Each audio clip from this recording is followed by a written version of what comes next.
12 R&B and soul songs. You've heard every single one of them. You've probably sung along, played them at a cookout, slow danced to one of them at some point in your life. But here's what you didn't know.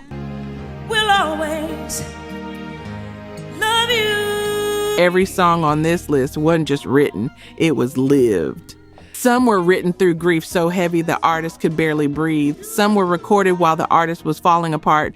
And a few of them, only a few, were released after the person who made them was already gone.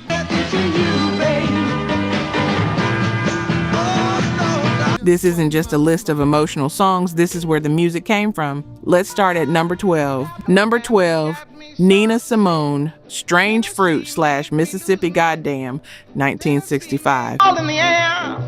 I can't stand the pressure much longer. She was supposed to be the first black classical concert pianist in America. That was the plan. School children sitting in jail. Black cat crow. That was the dream she had carried since childhood in Tryon, North Carolina, since the time her church community pooled their money just so a little girl named Eunice Wayman could afford piano lessons. Where am I going? What am I doing? I don't. She got to the Curtis Institute of Music audition, one of the most technically gifted pianists they'd seen, and they turned her down. She believed it was because she was black.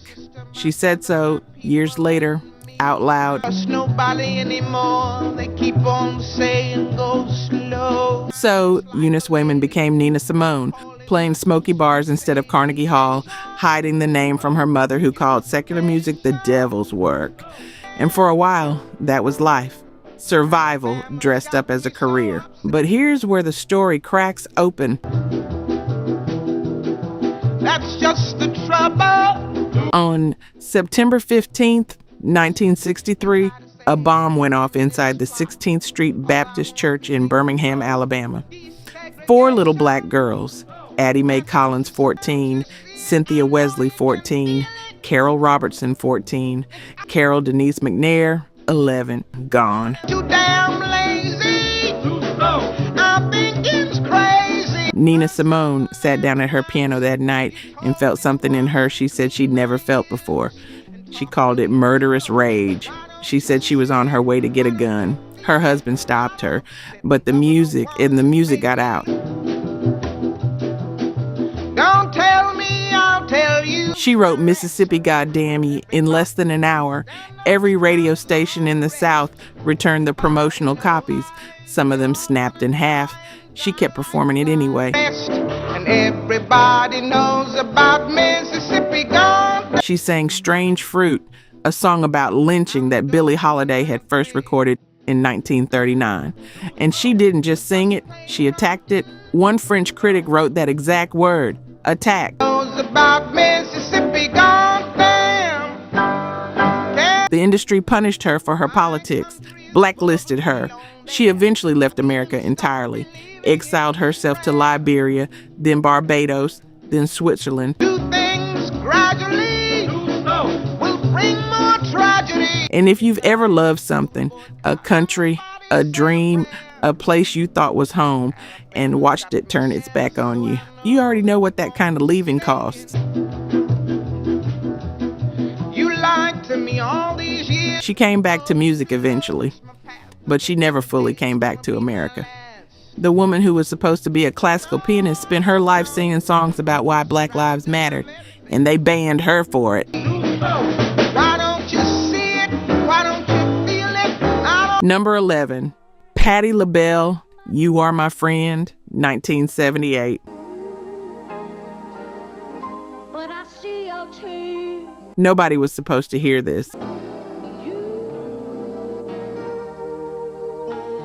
In the late 1970s, Patti LaBelle's husband, Armstead Edwards, had a rough night, too much to drink, feeling low, and their young son Zuri must have sensed something was wrong with his father because the little boy crawled into the room, put his small hand on his father's forehead, and kept repeating the same words. "It's okay, Daddy. You my friend." Armstead wrote it down in his private journal, just for himself, never meant for anyone to see. but Patti found it. She and her musical director were flipping through the journal. Okay, she was snooping, let's be honest. And she found those words and knew immediately that they had to become a song. The 1978 recording, barely charted, reached number 61 on the R&B chart. By the industry's standards, it didn't do much. But here's what that song became. In the fall of 1988, a man named Sylvester James, one of the greatest voices in disco, a black queer artist who had been unapologetically himself decades before that word existed, was dying. AIDS. He was in San Francisco making his final arrangements, and Patti LaBelle got word. She went to him. A friend prepped her before she walked in the room. Just give him the latest gossip. Don't cry until you're out of his sight. So Patti and Sylvester, who had been her biggest fan, who had shown up to every one of her San Francisco performances, they gossiped. They laughed. They sang a little. She held his hand. They took one picture together, and then she walked out of that room and cried. Sylvester James died on December 16th, 1988, 2 months after Patti said goodbye. And every time she performs You Are My Friend, now backed by that gospel choir, she knows exactly who she's singing it to. If you've ever sat with someone in their last days just to be present, just to give them one more good hour, you don't need me to explain what that song means. Number 10 is where we start going deeper. Number 10, Aaliyah, Try Again, 2000. Try Again went to number 1 on the Billboard Hot 100 in 2000, solely on airplay. No sales counted, just radio plays.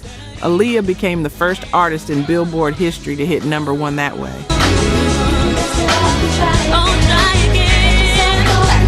She was 21 years old. She'd already been through more than most artists see in a full career. At 15, she had been secretly married to R. Kelly, a man a decade older who had used his power to destroy her teenage years.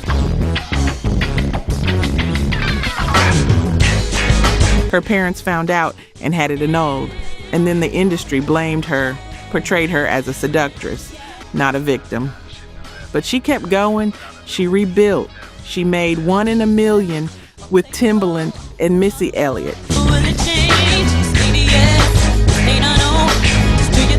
She made Try Again. She was filming Romeo Must Die and starring in Queen of the Damned. And by the summer of 2001, she was at the absolute peak of what was becoming one of the most interesting careers in R&B. She went to the Bahamas in August 2001 to shoot the video for Rock the Boat. The crew was done. The shoot was over, and she boarded a small Cessna plane to fly home. The plane was overloaded by 700 pounds. The pilot had cocaine and alcohol in his system. Witnesses said Aaliyah hesitated before boarding, that she could see the size of the plane and was uneasy. She got on anyway. On August 25th, 2001, the Cessna crashed moments after takeoff. 9 people died. Aaliyah Dana Houghton was 22 years old. Queen of the Damned was released in 2002 after she was gone. She never got to see it. And Rock the Boat, the song she was shooting the video for when she died, became something no one had planned for it to be.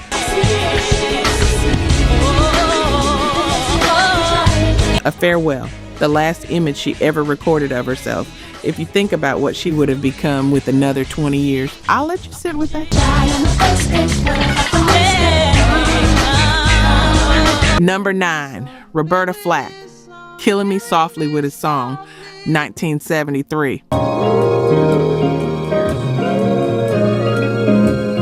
This is a story about a song, a woman who wrote it, and a woman who made it famous, and how the industry made sure only one of them got the credit.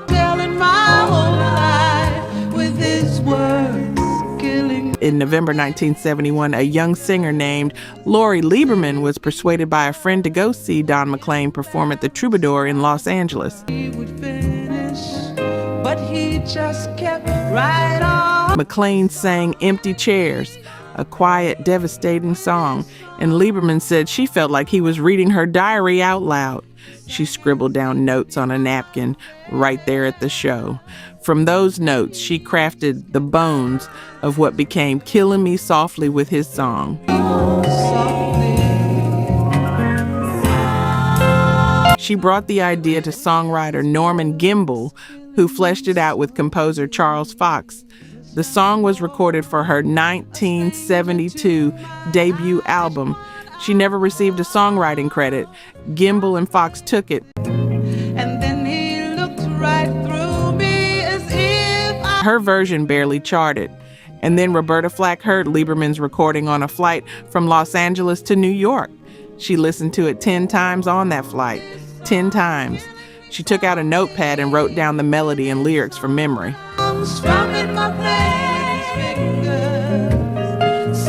Flack's 1973 version hit number 1, won Song of the Year at the Grammys in 1974. It was one of the longest chart-topping singles in history. Gimbel spent his final years actively trying to erase Lori Lieberman from the story entirely. And Roberta Flack, whose version gave that song its immortality, wrote publicly about Lieberman in her later years. Said she was grateful, said she cried when she learned about the conflict, said she hoped Lori knew she was forever grateful for her part. That's grace from a woman who, by 2022, had been diagnosed with ALS.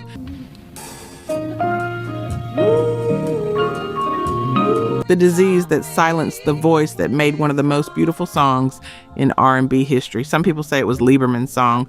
Others say it was Flack's. You probably know which side you're on.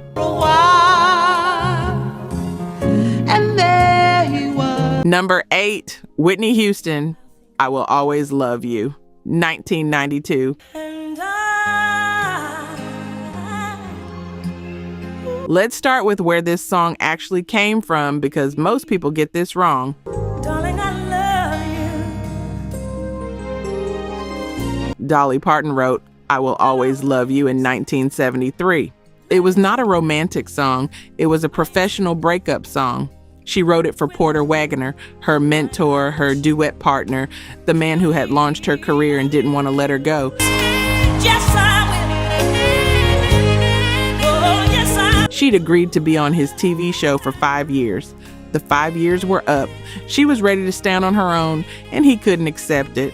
So she sat down and wrote him a song that said, I love you, but I'm leaving, and that's okay.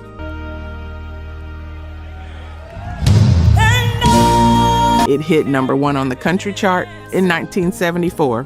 Hit number 1 again when she recorded it in 1982. And then in 1992, Kevin Costner called Dolly personally and asked if they could use it for a film he was making with a singer named Whitney Houston.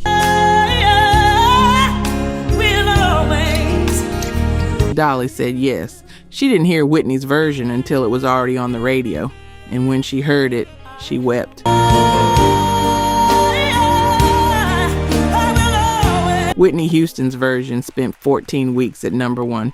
It won 2 Grammys. It became the best-selling single ever by a female artist.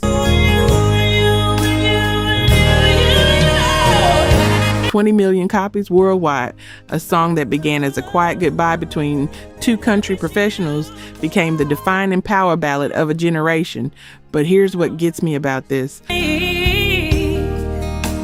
So goodbye. The woman who sang it was carrying weight the world didn't fully see. Whitney Houston was in the middle of a life that was slowly being pulled apart Every step of the way. by a marriage she thought would ground her, by substances that eventually swallowed everything, by an industry that had put her on such a high pedestal that any imperfection felt like collapse. On February 11, 2012, Whitney Houston was found in a hotel bathtub in Beverly Hills. She was 48 years old. She had recorded "I Will Always Love You," a song about letting go with love, 20 years before. Always love you. You already know how that lands. Number 7, and this is where it shifts.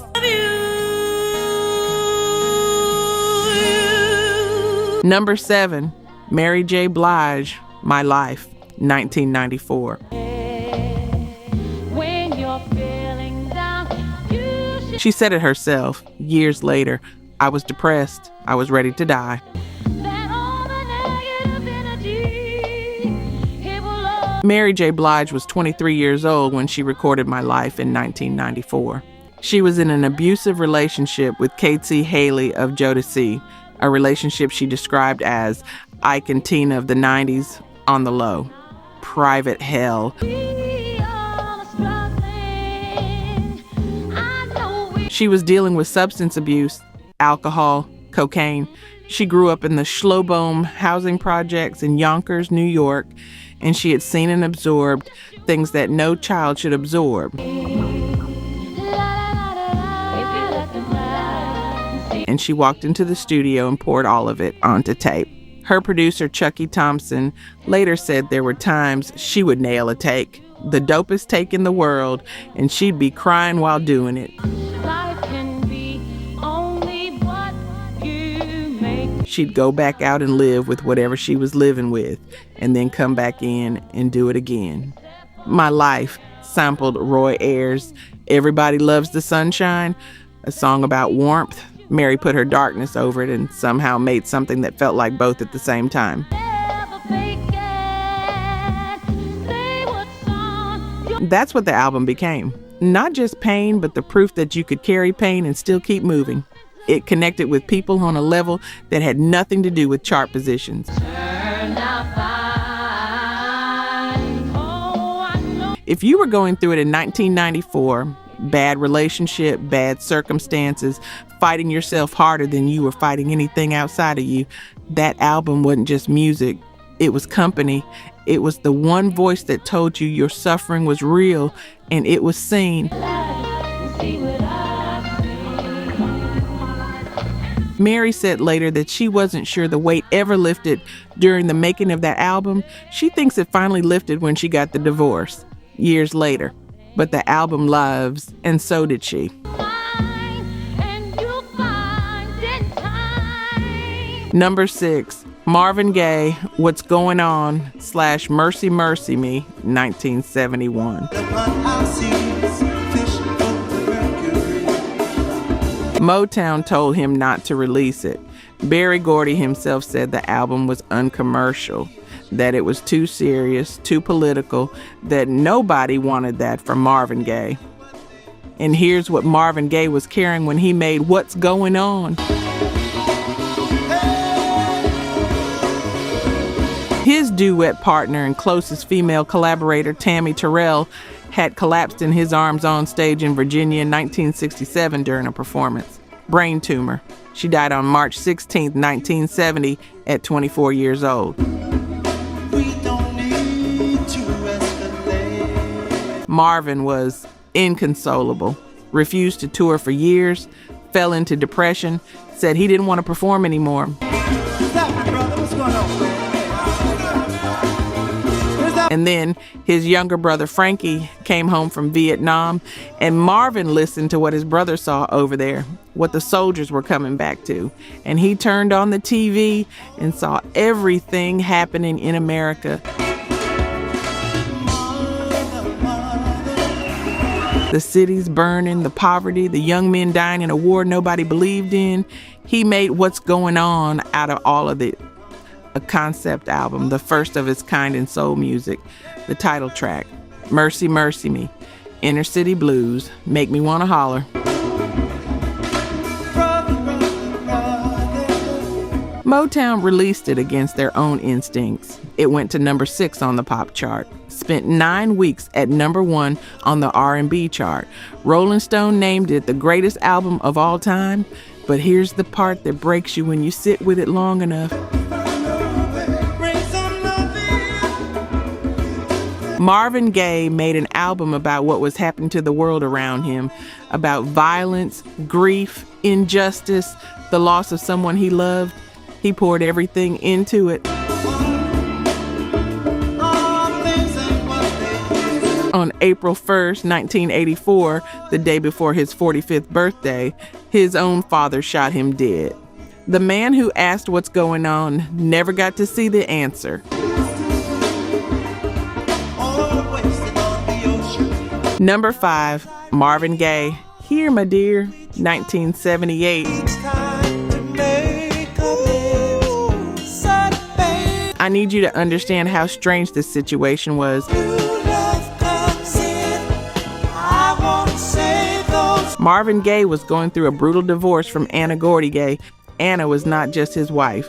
She was 17 years older than him, and she was the sister of Berry Gordy, the founder of Motown, the label that made Marvin famous. You can imagine how complicated that gets. Although we tried. His finances were in ruins. He owed millions. Anna was seeking what eventually settled at $600,000 in alimony. His lawyer came up with a solution. Marvin would use the advance from his next album, plus the future royalties from that same album, to pay her off. In other words, Marvin Gaye was legally required to give his divorce settlement to the woman he was divorcing by making an album about divorcing her. He went into the studio and recorded his most honest, most exposed, most raw work, a double album entirely about their marriage. Their fights, their love, his failures, her grip on his life through her brother's label. He literally dedicated it to her, but warned her she might not be happy with what she heard. Anna later threatened a $5 million invasion of privacy lawsuit. Nothing came of the threat. Critics dismissed Here My Dear when it dropped in December 1978, called it weird, inaccessible. It flopped commercially. All of those promises was nothing but lies. Rolling Stone later placed it among the 500 greatest albums of all time. And here's the part that sits with me most. Marvin and Anna eventually reconciled as friends in the early 1980s. She accompanied him to industry events after his comeback album. Two people who had done all that damage to each other, who had weaponized their love in a courtroom and on a record, found their way back to something human. It doesn't always end like that, but sometimes it does. Number 4, Donny Hathaway, A Song for You, live 1972. 10,000 people watching. A Song for You was written by Leon Russell. Donny Hathaway didn't write it, but when Donny Hathaway sang it live in 1972, recorded on what became one of the greatest live albums in R&B history, something happened. Something that made the song feel like it belonged to him in a way it had never belonged to anyone. Because Donny Hathaway was one of the most gifted musicians who ever lived, a composer, a pianist, an arranger, a vocalist, and he was also quietly, privately, invisibly losing his mind.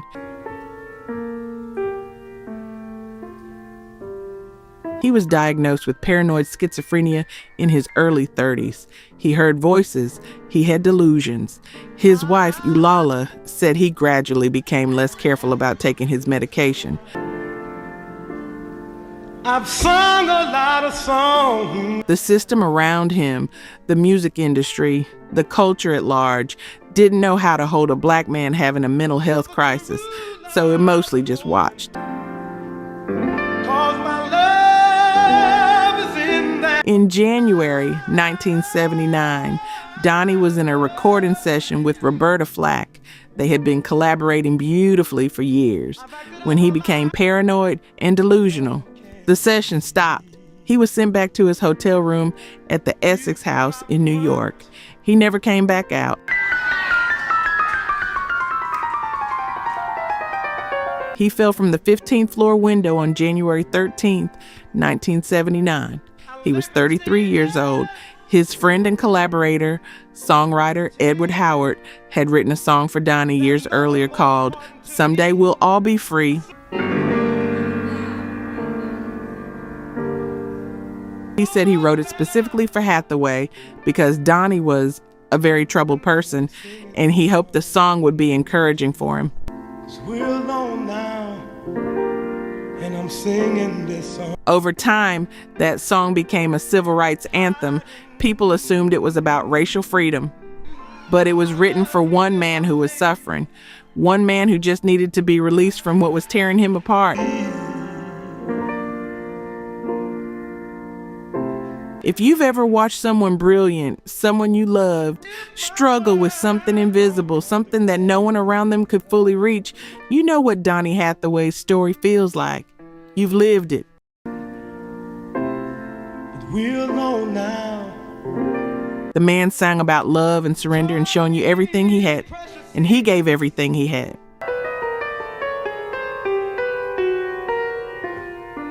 Number 3, Marvin Gaye and Tammy Terrell. Ain't No Mountain High Enough, 1967. When Tammy Terrell collapsed on stage in Marvin Gaye's arms in Virginia in 1967, the show was never the same. They had just released Ain't No Mountain High Enough that April. Written by Nicholas Ashford and Valerie Simpson, a couple who met in 1964 at a Harlem church and wrote the song inspired by a walk through Manhattan, the skyline, those mountains. No matter how far, don't worry, baby, just call my name. It was their first Motown hit. It peaked at number 19. Not a blockbuster by the charts, but it was perfect. Two voices in complete trust with each other, promising the same impossible, beautiful thing, I will always come. Then she collapsed. The doctors found a brain tumor. Tammy Terrell endured 8 operations. Marvin visited her constantly. He later said she was like his sister, the counterpart to his musical soul, in a way no one had been before. She died on March 16, 1970, 24 years old. Marvin Gaye withdrew from performing entirely, refused to tour, refused to appear on stage. His depression deepened. And the grief, that specific grief of losing someone you built something with, someone whose absence leaves a silence you can't fill, that grief became part of the foundation of what's going on. You can't separate the two stories. You can't understand one album without understanding what happened on that Virginia stage. And when you hear Ain't No Mountain High Enough now, when you hear those two voices promising they will always come no matter what, knowing she was gone 3 years later at 24, that's not just a beautiful song anymore. That's a vow that time couldn't keep. Number 2, and y'all, this one hits different. Number 2, Luther Vandross, Dance with My Father, 2003. Then up the stairs he would carry me. Luther Vandross Sr. died of diabetes complications. His son, Luther Vandross Jr., was 7 years old. 7. Love to dance with my father. What does a 7-year-old hold on to? What survives 30 years in the body and the memory of a child who became one of the greatest R&B vocalists who ever lived? Dancing. That's what survived. One final glance. Luther's most vivid memory of his father was the way he and his mother used to dance in the house. Just around the kitchen, just at home. Something so simple you could forget it. Something so simple you'd give everything you had to get it back. My father would. In 2003, Luther Vandross sat down with songwriter Richard Marx, who had also recently lost his own father, and tried to write something he'd never written before in his entire career. Something personal, something he called privately his career song. With my mother and me, and then spend. He suffered a stroke in April 2003, just as the album was being released. He couldn't attend the Grammy Awards the following year when Dance with My Father won Song of the Year and Best Male R&B Vocal Performance. He accepted the award in a videotaped speech. His mother, Mary Ida, said she was stunned by how clearly he remembered his father after all those years. At 7.5 years old, that little boy had filed away everything. The dancing, the singing, the happiness that filled the house before it was taken. Final step, one final dance with. If I could get another chance, another walk, another dance with him, Luther Vandross died on July 1st, 2005, 2 years after the stroke, 2 years after writing the song that may have been the thing he'd been reaching toward his whole career. I'd play a song that would never, ever. He never stopped trying to get back to that kitchen, to those 3 minutes before everything changed. Some of y'all just had to stop for a second. I heard you. Before life removed all. Number 1, Sam Cooke, A Change Is Gonna Come, 1964. Oh, yes, it will. It's been Sam Cooke had heard Bob Dylan's Blowing in the Wind, and it stayed with him. He told his brother, a black man should have written that song. He said it wasn't fair. And he said, if Dylan can do it, I can do it too. somebody keep telling me don't. But that wasn't the only thing he was carrying. On June 1st, 1963, Sam Cooke's 18-month-old son Vincent drowned in the family's swimming pool. His son, 18 months old. In October 1963, Cooke and his wife and entourage tried to check into a Holiday Inn in Shreveport, Louisiana, a reservation they had made in advance. The clerk told them there were no vacancies. There were vacancies. He and his brother loudly protested. Long time coming, but I know. They were arrested downtown for disturbing the peace, and somewhere inside all of that, the death of his child, the Jim Crow South still telling him he didn't belong. A long time coming, but I know. The civil rights movement demanding something from every artist with a platform. He sat down and wrote, "A Change Is Gonna Come." A long time coming, but I know. The song appeared on his album Ain't That Good News in February 1964. On December 10th, 1964, Sam Cooke was shot and killed in Los Angeles under circumstances that still carry questions. He was 33 years old. Change gonna come. Oh, yes it will. A Change Is Gonna Come was released as a single 2 weeks after his death. 2 weeks. Hang around. It's been a long. He wrote a song looking toward a future he believed in, a future he poured his grief and his hope and his anger into, and he was gone before it reached the world as the statement it was meant to be. He performed it only once on television. That footage still exists.